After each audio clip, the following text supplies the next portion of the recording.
Okay, we're good. All right, Catherine. This is our podcast. I'm Eric. I'm Hannah. I'm Blake. I'm Megan. Bunch of lovely people. We're going to be talking about our projects and our topics and different things like that. Let me pull up this list real quick.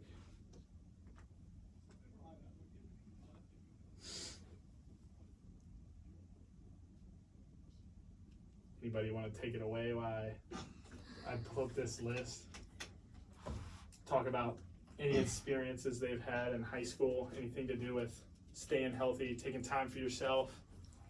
I mean, I know one reason why I feel like we all started talking about this was the lack of information that was even given about health in schools, like how we as future teachers can put it into our future classrooms to best support our students.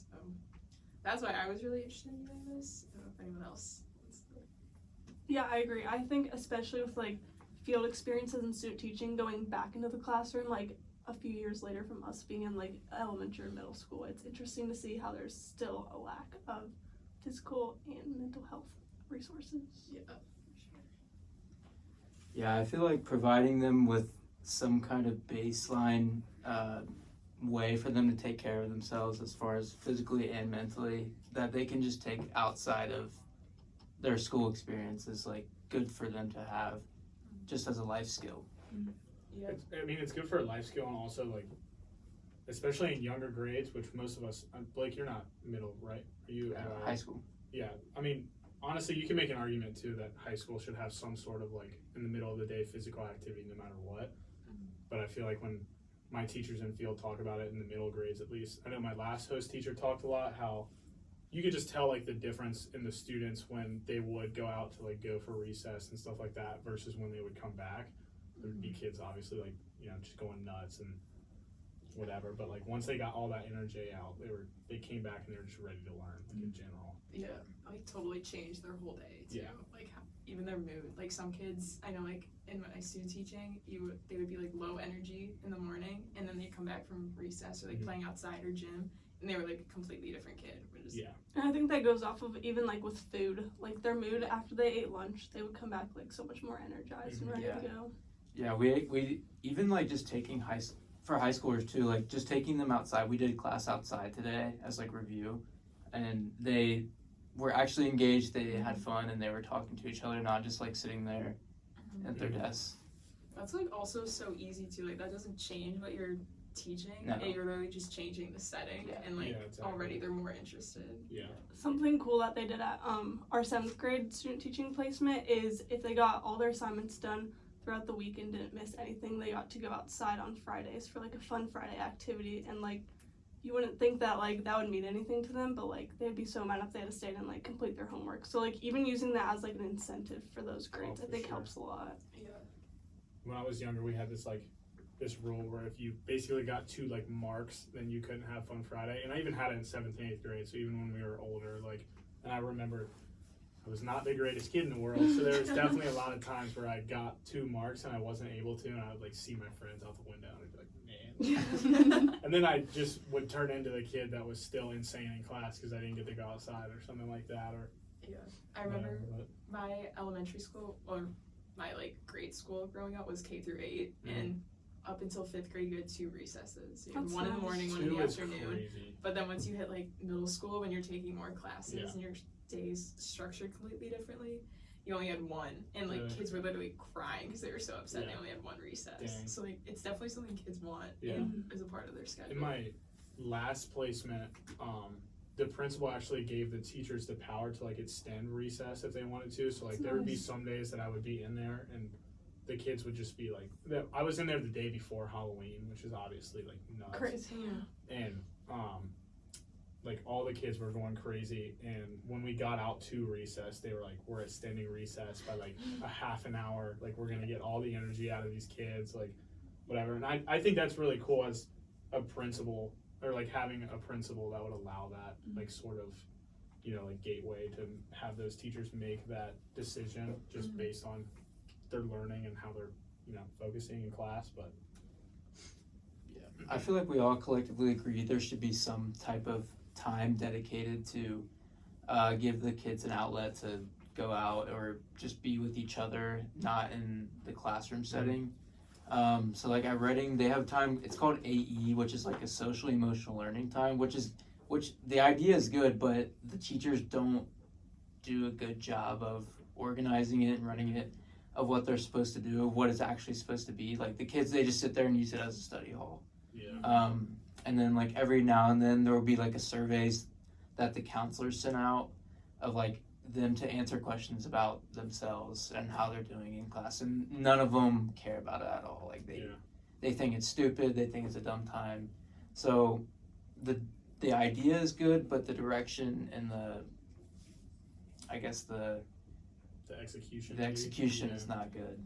I feel like if they gave that like more structure and like added in like lessons and things to do, like that would help it, because it kind of seems like they have a little bit too much freedom, like just having it like as a study hall. Yeah, it's not really being used for what it's intended for, just like it's free time. It's probably kind of hard to structure that. Well, like I feel like nowadays it's honestly like it's you use like a study hall. I know at least when I was in school, I used a study hall to just like drill through every notification on my phone. Like I would just look at everything, and then I would go into the next class though, and I'd be like, I have no distraction because I was just on Instagram, I was just on Snapchat, I was literally on everything. So like, I feel like it's hard to like execute those two things, because at the same time it might be a good, like way to have students pay attention more too. Yeah, very true. Because like what's good for one student might not work for the others. Yeah. Like having it super structured also might not be like the best, because if it doesn't work, then kids can be uninterested. Yeah.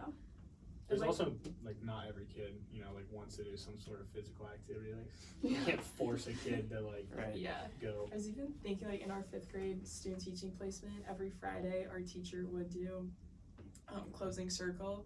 It was like rooted in social emotional learning. So it was like kids would answer like a few like fun questions. Like one of them was like, what are you doing this weekend? And then there was always like a game, like team building game associated with it. So it was like getting them to like interact with each other, but it wasn't like curriculum focused. It wasn't school focused. They didn't have time like necessarily on their computers to be doing stuff. Like they just got to interact with one another and like take a breather at the end of the week. And we even like actually moved like all the desks and everything. It was like a whole production. We made like a circle like with the chairs. Yeah. I remember there was this one game, we had like a little plastic duck, and we just like kept like passing it behind people's backs. You had to like guess. Like they literally went crazy for it. Like they like got their energy out, but like it wasn't like taking them outside or anything. But it was like something you can still do to like get them like up and moving and doing fun stuff. Okay, we can try to go on to like sharing our own experiences like growing up. So I can start. Like in high school, I had, like I just said, I had a yoga class. There was like several different like options we could have had, especially even I took the yoga class as a senior, like because I had nothing else to take. But there was obviously PE, there was health, we had a strength training class. My high school actually had a rock climbing class too, which is conveniently led me astray in college. But there was like a lot of different things, and I know Mason School District, I don't know if any of you are familiar with Mason or not, but Mason is actually attached to like a really big rec center, like that high school, and they have a ton of classes that like allow the kids to like go into the rec center during the time. Like I think even Mason has like a swimming class that's only offered in like 7 periods, so you can leave like right after it. But I just think that's really cool.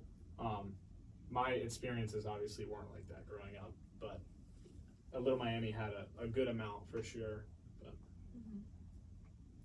I think for me, I definitely didn't have as many classes like that offered to me. We had like PE and health, but for health, everyone had to take it. It was like required, and then PE could get waived if you were in sports. But I took health, and that was basically it, because I got PE waived. But we learned like CPR and some useful things. But yeah, I feel like health is one that's just, it's a class that you just have to get through at this point. Like you take it as a freshman, it's your first year in high school. A lot of the times, at least in my experience, like the class wasn't even taught by a teacher, it was online and we just did the work. So there wasn't much that you got out of it, or that I can remember at least. And then like obviously you have PE, but again, if you played sports or something like that, you could get exempt. But we had a lot of sports at my school, except that's one of the first things to go when you have like budget cuts and things like that. Is like a lot of the sports outside of like the main ones, football, basketball, baseball, like bowling got cut. Like golf, like those all get cut if there's like not a levy that passes or anything. So that can be a huge downer for those kids who only play those sports or who like didn't make any of the other teams and that's their only outlet. So that's what sucks too. I know when I was in grade school, our like health unit was always a part of science class. Like it was never its own. It was never its own class that you had to take. Like it was always just grouped for like a few weeks, and then like you moved on from it and never got brought up again. It was just took the test and then you were done. But in high school, every freshman was required to take.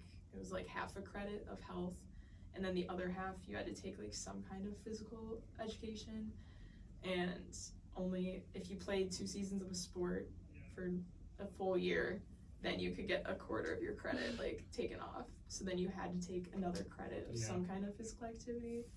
It's and really interesting how every school does it differently. Yeah. And like being an all-girls school, like they offered dance. It was like Lifetime Fitness. So like we played table tennis. We did like the most like obscure like sports and activities, but like square dancing was a unit. We did yoga. We did self-defense, which was cool. Really? That's actually pretty sweet. That's like Useful, very beneficial. Oh, yeah, that's good, Yeah, that's kind I of wonder, what like, if there's different, like I wonder like Mason by now, like they gotta have like, I feel like they would have like a pickleball class, like all the like fencing new, or something. yeah, like all the new like just crazy ones. Trends. I feel like they gotta have them by now. I feel like that's a good like transition at least to where we want to see improvements and like students' health and in the future and stuff like that. I personally think, and I also am so guilty of this, that I sit on my phone and I play video games a lot because that's just the boy in me coming out. But I definitely think there's a lot of different like things that we can implement into teaching practices that allow students to just get some sort of physical activity. I had my football coach in 8th grade. We had this thing called RI, and it was basically just reading intervention, but like if not, kind of like what Blake said, it was more just used as like a study hall if kids didn't need like extra help or anything like that. And I think we would have to take like one reading thing or whatever every couple weeks. But he used to allow us to, on Fridays we would like play basketball and stuff like that in RI. Like he would have this little tiny like mini hoop set up, and he would make like reading games that had to do with it and stuff like that. So I think that'd be a really good way to like just get some sort of physical activity for him in the class. But it's like a good way to like incorporate things like into what you're already teaching too. So like it's not like people are viewing it as a separate activity from what you're teaching in the classroom. You can like interweave them together. And I feel like also they could be used as good like transitions between activities, just like not having dead time and like weaving it in for the students as well. Even with my college classes now, our professor has like brain breaks for us where like we actually have to get up and do that's something, sweet, which is nice because like it's like very lecture heavy the one day, and then the next day is like group work, but like we're like sitting most of the time. And she's like trying to model stuff that we can do in our future classroom. So she's like, at this point in like a class, this is when you would need kids like up and moving because like their attention span's not there anymore. And even with like the survey that you made, that like I did it to my 2T, and the way like she talked about it, like even just seeing like a 5th grader, like I don't remember how my mental health was, but I know it had to have been better than like what some of the students I'm sure we've all seen like now. And I feel like that's another big part of it, like moving into that subject. That's just like kids nowadays, I feel like there's so much, I feel it now, but like I'm sure younger kids feel it even worse, like just all the different like stereotypes and different things like that, and all the things that they need to do and don't need to do, being judged on and stuff like that. I feel like it's good to like make kids get up and have like a brain break and just relax and like take a second for themselves. But especially with a lot of schoolwork being done on the computer when like all their focus is on their phone and social media, because like I think the kids that we're like teaching now have phones and have social media way before I did. So I did not see the same stuff they're seeing like their age now. So like definitely prioritizing like mental health and like making sure that you're being conscious of like the overall well-being of students even outside physical health. Yeah, I think some of the kids, especially the high schoolers, are even starting to realize of how bad like having a phone and like the idea of social media can have the toll on their mental health. Like one of the kids wrote like an article in the school newspaper about it, and like the idea that like it's not good to have so much screen time. But I don't know, I feel like there should almost be like a whole department dedicated to like the idea of just health, and you could tie it in both physical and mental health. Being like so AYA grades social studies 7 through 12. Psychology and sociology both fall under social studies, but I feel like those could be two classes that could be like mental health curriculum type classes that you could put into the health department, and then you have like your physical classes like gym, any like strength training or health fitness class, or just any other physical activity class, and then just keep building from there and see how it goes. It'd be cool to see like different schools like actually implement curriculum that like will target like all of that, like mental health, physical activity, like anything to do with students' well-being.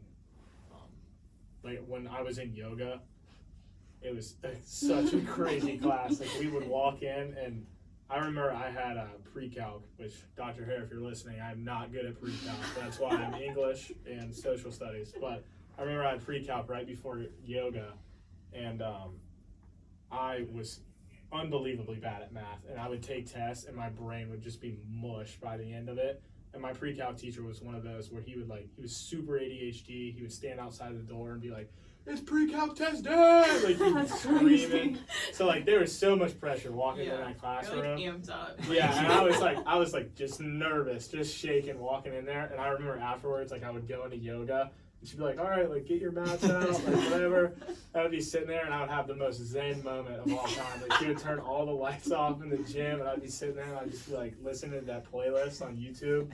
It was a great class. It really was. When I had that Lifetime Fitness, and we had like the yoga unit, it was like the year I decided it would be a good idea to take every AP class that I like qualified for, which it was like right in the middle of the day. So I was like, oh my god, wait, I don't have to like stress here. Oh, this feels so good. Yeah. Something cool that I took this class senior year. It was like a teaching class, so we got to go to like the elementaries and stuff. But something my teacher did was she sent out like these surveys each week, which were like mental health surveys. So you listed like how you're feeling that week, like what are you stressed about for the week, how she can help you, and then like she would like make a point to go to every student like throughout the week to like one-on-one like connect with you and like talk about like maybe what you're stressed about, how she can help you. And I thought that was something really neat that you could definitely implement into a classroom. Yeah, that's really cool. Yeah, that would be cool. I've actually, like, I feel like a lot of people, at least for me, I don't really like talk about that kind of stuff, especially with like teachers. I know like obviously you want to be like the trusted adult, but I mean, let's all be real, some students still just don't feel comfortable like sharing stuff with teachers. But like there's some things that every single time a teacher has asked me, like, is there anything you want me personally to know, I've actually like shared different things that like would help me in the class and stuff like that, especially in high school. So I feel like those are definitely like those kind of little like surveys that you can send out or like connect with a student one-on-one, make them feel like a little bit more comfortable in your class. I like the idea of doing it on a weekly basis, because then like if they're kind of like warming up to you and like getting more comfortable, then they might be like ready to share, where like just sending it at the beginning of the like year, the first like, day, like I feel you don't know who's in your like do classroom, I right? really want to share? Yeah. Do I not? But Yeah, I feel like the role of the teacher has been changing over the last like 5 to 10 years, to where like, you know, it's still academics at the basis, but you're not just a teacher anymore. Like you're kind of like a psychiatrist. Yes. In a way, like you're Everything. a parent to them. Like some of them know, or you know them better than some of their parents do. At that point. And so just building relationships that can just help improve their health, and your classroom can be like a safe place for them to go Yeah. and just be themselves. Or Yeah. Going back to whatever like a personal experience, I had I was in Fairfield last semester for some field, and there's this kid named Manuel, and I was in a 4th grade class. So like obviously they're all super young, and I was actually pleasantly surprised. Like most of them didn't really seem like obviously I never really saw one with a phone like at all. I don't know if the phones were just like always in the locker, they just didn't have them. But none of them really like judged each other like at all, or like I never heard like all the crazy trends that are going around. But Manuel was from Guatemala, and my teacher described him as a silent student. I don't know exactly if that's the proper adjective or like, you know, category to put that student in. But he like did not talk at all. Like the whole entire time that I was there, like he didn't say a word to me. He wouldn't speak. Like if he would ask her a question, like, and apparently he was super smart. Like he would get really good scores on like all of his stuff, and like he had a good reading level when she would get one-on-one with him. Like he would read and stuff like that. But it's just his native language was Spanish, so he didn't really want to, you know, like talk in English and stuff like that. But she actually shot me a text the other day. It was like 2 or 3 weeks ago, and she was like, "Hey, like I would love for you to come back in. Like Manuel is completely speaking now. Like he completely opened up to me, and like he opened up to the whole classroom. He's That's like, awesome. he had, I guess his cousin moved here from Guatemala as well, and is like living with him. And they put him in the same class, just, you know, for comfort standpoints. That's awesome. And she said that what she thinks at least is Manuel like took that role model like badge to him to be like, I need to step up and like do that kind of stuff. But when I was talking to her about it on the phone, she was like, it was just really neat to like see him actually like really start. She was like, wow, I taught this kid things. Like she could never see it, and she had like known all of his scores and stuff like that and like prior, and it was hard to get it out of him. But obviously when he started, she was like, holy crap, you actually learned things from me like throughout the time. So but that's just cool to see like a kid's improvement like that. Yeah, and like to see that like academically, but also like what we were talking about, like all the ways we can help students like mentally improve too, which is awesome. Yeah. I have a similar student. She's she came into our class about like a week or 2 into my student teaching experience. She's from Venezuela, and she was like really like shelled, like didn't really say much. But luckily we have a student who I think he was born here, but his parents were from Mexico. So he speaks really good Spanish, and that's what she speaks. And so we placed them next to each other, and he's really like great kid. And so like as soon as she sat down next to him, he started to speak to her in her language, and she like completely like lit up and opened up and like was like, wow, there's actually somebody who can understand, I can talk to. So that's been a really like huge duo in the class of helping her, and she's a super bright kid. But I just feel like if you're lucky enough to have like another student who can communicate with an ESL learner, then that's like the number one thing that you can do for them is to just get somebody else that they can relate to. I know Megan and I last year in Middletown in 4th grade, we had, I don't know where the student came from. I can't remember. I know who you're talking about. Yes, but he spoke Spanish. Yes, yeah. So there were a lot of other students in the class that spoke Spanish. And yeah, it was kind of like a cool like bond. Like they stepped up and they were so willing to like help out and like. I remember it was a set of twins, I think. Like that came in, and then one of the girls like really took on like the leadership role. And it was cool because we were like, can you tell them this? And then they would just communicate and like. It was so cool to see. I know like my partner Maddie and I like started picking up too on like some things she was saying, so like we could start to understand like what instructions she was giving. But like we kind of started to see if we could give them in Spanish, but like I cannot speak Spanish. That was not the language I took in high school, so like definitely would be something I'd have to learn if I had a student in my classroom that spoke Spanish. But yeah, it was really cool to see them like interact with one another, and then the kids were starting to learn like phrases so that way they could also communicate with them. Which like made it like a whole class bonding experience.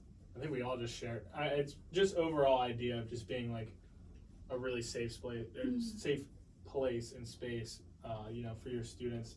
Manuel, like going back to him again, he lived in a house with or in a trailer with 16 other Oh people. my gosh. From what I heard, like it was a 2 or 3 bedroom trailer. Like, I forget exactly where his mom and dad like came from, but obviously I knew he was an illegal immigrant, like different stuff like that.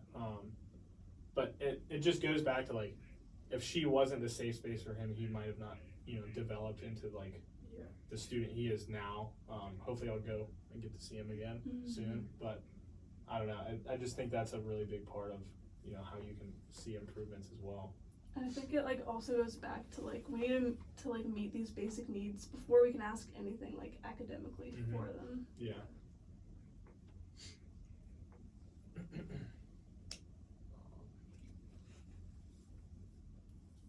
You want to go back to our perspectives as students? Yeah, we can. Okay. So, I'll talk a little bit more about rock climbing. That class, it was actually like a pretty cool class, to be honest with you. I had this teacher that was like crazy passionate about rock climbing in high school, and he was kind of like, you ever seen those teachers in your school that like, they don't look like a teacher, you know what I mean? Oh, Like, yeah. he was wearing his sandals and socks every single day, and he looked like, his name was Mr. Hammond. Yeah, I don't even know, but he was cool guy, like super hippie guy. Like he would be like painting while we would be sitting there like rock climbing, and I would be like, aren't you supposed to be like, watching us right now? Like, some there's kind of this- teacher yeah. supervision. No, seriously, I'm like, there's this dude up on a rope, like he's like 50 feet up, and like he could die if he fell, you know what I mean? But Mr. Hammond's just like la da da da, just painting or whatever.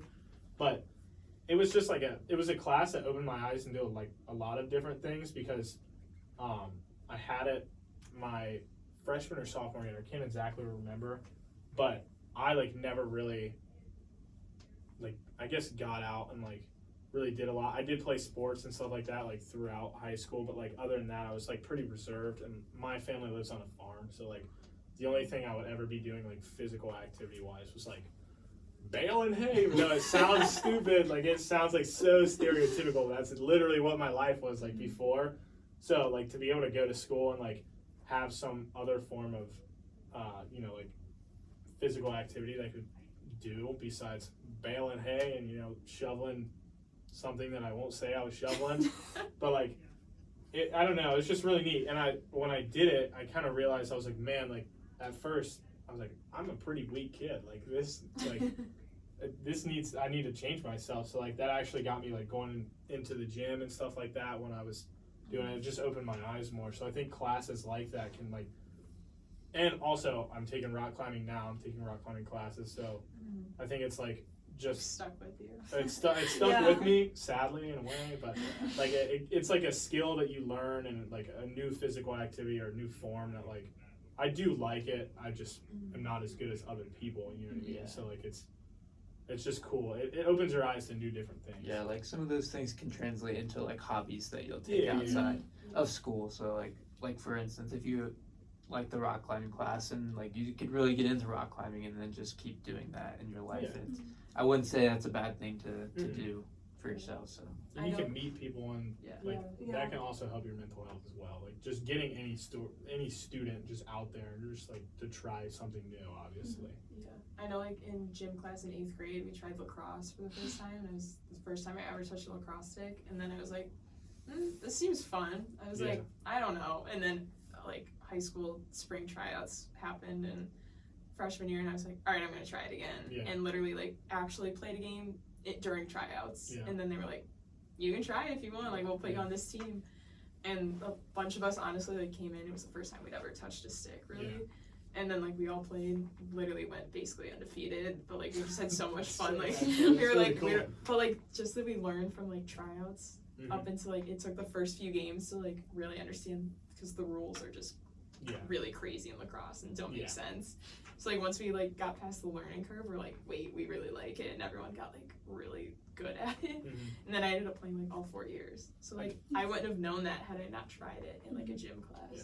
I almost wish there was like younger leagues for like lacrosse, or like at least for me, I never really realized, I never knew about lacrosse till I was like in 8th grade, when everyone was like, hey, your freshman year, like next year you guys can start trying out for lacrosse, which was Yeah. cool, because I did see a lot of friends of mine like that they only played this sport, but like once they got in high school and they all tried out for lacrosse, they all really just went towards that. I like lost some really good players on the basketball team. And I was like, man, like, please don't play lacrosse, like, play basketball. But I think that's cool too. Like, just I wish they would almost bump like some of the sports back, if that makes sense. Like, because it like opens up different opportunities for kids. And at least in my community when I was younger, there was like all these different like rec leagues of like these different random things, and I think that would be cool too, also to like get more students to try new things, if that makes sense. Like, have a rec 8th grade, 7th grade lacrosse team or something like that. Or obviously it's different everywhere you go, like in a more like the bigger East Coast community. loves lacrosse, but like in the Midwest we don't have it as young as they do. That's why I like intramurals here at Miami, because like pretty much everyone's just doing it for the sole purpose of like having fun, working out, meeting people. Like that's really like I feel like what we've all like talked about today. But like it's a good way to just like continue that through college, like how to get that in the younger grades. It's kind of like where the focus needs to be. Because also too in middle school and high school, it's so competitive because like kids want to be like on varsity like in high school, and there's like, so much just like college. extra pressure. It's like it's taking the fun out of it. Like I know I like didn't play soccer the last 2 years of high school because I was like it's not fun anymore. Like I'm not having a good time. This isn't worth it, and so then it was just done. Yeah, you're kind of saying like, so when there's the good side of it, but there can also be the bad as well, which is definitely true. I think it's different too with like, obviously, like you never really know how much physical activity like a kid's getting at home too, because like I'm a server at a restaurant even right now, and I can just tell, like, obviously I'm sure all of you have seen it in a restaurant, like sometimes you'll go in and like this kid sits down, middle school, maybe younger, maybe a little bit older, and like this kid's like in their phone the whole time, not looking at anything. So like trying to incorporate something into a school-based curriculum, so like when they're obviously, even if the parent isn't doing their due diligence to try to get their kid off of their phone when they're at home, like they can do something at school or like get into something. But should we talk about school lunches at all? Yeah, that's a good topic. That chicken patties. people would be pumped about to hear. I know in grade school we had 15 minutes to eat. That's so mine was really insane. short too. That's nuts, actually. That is absurd. Now find that like I eat super fast, which I know is not good for me, but I'm like K through 8 have been trained to do that. Like, and they would like yell at you. It was like 15-minute lunch, finishing your 15-minute recess. That's how mine was. 30 minutes. It's just kind of weird, like, because I feel like kids would rather have, instead of like a study hall, they would just rather have like an hour lunch instead of having 30 minutes, like, and going back to the study hall or AE or whatever. If they could just have an hour lunch, which I get, it can be weird because they have to feed multiple groups of lunch, so that's probably why. But it's like, I don't know, the kids I think would benefit just from being around each other outside of the class. Especially because some classes like they don't get with their friends, so that might be the only time of day they could like be with their friends. And it just gives them more time to like eat in a healthy time span. Yeah. instead of making situation. Yeah. My school had a half an hour for lunch. It was a little bit better, but even then I would still find that like it would be 15 minutes into lunch and I'd be like just now getting my food because the lunch line was like all the way down the hallway. By the time you walk down, get your food, sit down, you're at least 10 minutes in. So that's what I can't even imagine 15 minutes. I'd be crying. I'd be like checking out at the thing, like please hurry up. God forbid they're like, you don't have any money on your account. You're like, what? Mom? Like, no, I don't want extra. Just go. Yeah, and like then no. in high school we got like 45 to like there were some days I had like an hour and a half, and I was like, what do I do with this time? It's like this is so nice. Did you guys usually pack or buy? I bought. Like, I always packed too. I packed in high school. It was more like grab and go stuff, so they would have like French fries and like fun stuff that you could just like they buffalo chicken dip and like pita chips. That's so nice. Yeah, all so right, we would go get Did you have plates that was instead of trays? Some silverware. The styrofoam ones. That was the one perk. My Of teachers going would scream at me like, "We recycle these. Make sure you put them in a stack." I'd be like, "All right, my bad." I got my chicken patties all over them, but put your milk on the tray. Yeah, put your milk on the tray. That was the one nice thing about the private school is like Yeah, And the some nice school lunch, snacks. buffalo chicken dip, like that's crazy. We got Marco's pizza I on know. Thursday. That was whole wheat crust that would be sliced into That's what I had- 17 slices. That's what or I had something in like grade that. school though. Like it was in, oh my god, dairy-free cheese. Yeah, that's I was like, at what That's point weird. am I eating cardboard? Like I'm not getting this. Well, I'm glad your experience was way better than mine. Yeah. because I ate a brick for lunch basically every day of a chicken sandwich. If you ate the I mean, burger, it was like taking a drink of water. Like I- it wasn't even. I won't say like that wasn't available every day. That was like a special occasion thing. But like when they had it, everyone mad Flooded. dashed to Oh, the for line sure. to get it. We, Yeah. we had a burrito day at my school that was insane. Like the lunch would be over and kids would still be in the line. And they'd be like, "I'm not going back to class. I'm getting my eating- I'm burrito." getting this burrito." There'd be a kid in class just grubbing the freaking thing. Like it would be so funny. I know in our student teaching school, the one host school for 7th grade, our teacher would have like snacks for Mhm. students that if they didn't have anything at Mhm. home to have or like didn't come in with a lunch that they were getting something Mhm. because it occurred more often than we would like to think. So Yeah. I think like that was something like really cool to see that the teacher was supporting them like literally outside the classroom like Mhm.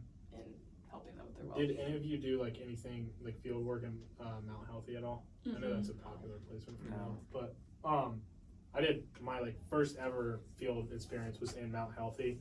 It was in their junior high and their high school were connected, so I was in like the 7th and 8th grade class. I switched between those, but every single day the school actually provided them with Mhm. breakfast. That's Like, how it was in every Middletown. day. In our Really, neighborhood, there would be Yeah. like the little like there'd be like a super big bucket Mhm. of Mhm. like whatever, like it had like a Rice Krispie treat and like a juice box and some other things, but Yeah, when it'd be I like in the hallway, like yeah as they would go to the classroom. yeah when I would like when I switched over to 6th grade the next semester in Mount Healthy, and they did the same thing there too. So I thought that was really cool because obviously Mount Healthy is one of the like districts that definitely has a lot of issues with funding and stuff like that. So And oh, just go ahead. Okay. I know my homeschool district. My mom teaches 1st grade, and their school is like a little bit like more like underprivileged. So they'll like actually send like all the free and reduced kids home with like bags of lunch and dinner for like the weekend that's cool. that they can like Yeah, that's have nice. that, so they have food. Yeah, I was just gonna say the amount of kids that don't eat at school astounds me Yeah. because I know as I was, especially like as a boy, like I was hungry all the time. For sure. So it's like So you- I needed I mean, lunch. I was too. And even now, like I need lunch to get through the day. yeah. But there's like some kids I'm like, how are you not eating?